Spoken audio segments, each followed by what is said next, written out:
Welcome to Pindar Poetry. We hope you learned something new. You're starting now? Unlock your phone and open settings so you can link your Microsoft account immediately. First, confirm you know your Microsoft email and password. This saves delays. Next, make sure Wi-Fi or mobile data is on because the account needs network verification. Then install or update the Microsoft Authenticator or Outlook app from the store. You'll use one of these for secure sign-in. Once done, return to Settings and tap Accounts to begin adding your Microsoft account. This step initiates the flow. You'll now add and verify the account. Tap Accounts, choose Add Account, and select Microsoft Account.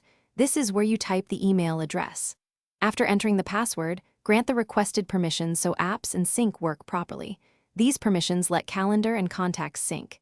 If two-step verification is on, choose Authenticator app or SMS code. Authenticator is faster and more secure. Once you approve the sign-in on the Authenticator or enter the code, the phone will confirm and start syncing settings and data automatically. Finish by confirming sync options. Open Accounts, tap your Microsoft account, and enable Mail, Contacts, and Calendar so data moves to the phone. Then sign into Microsoft apps like Outlook or OneDrive to verify single sign-on. Signing into one app usually authenticates the others.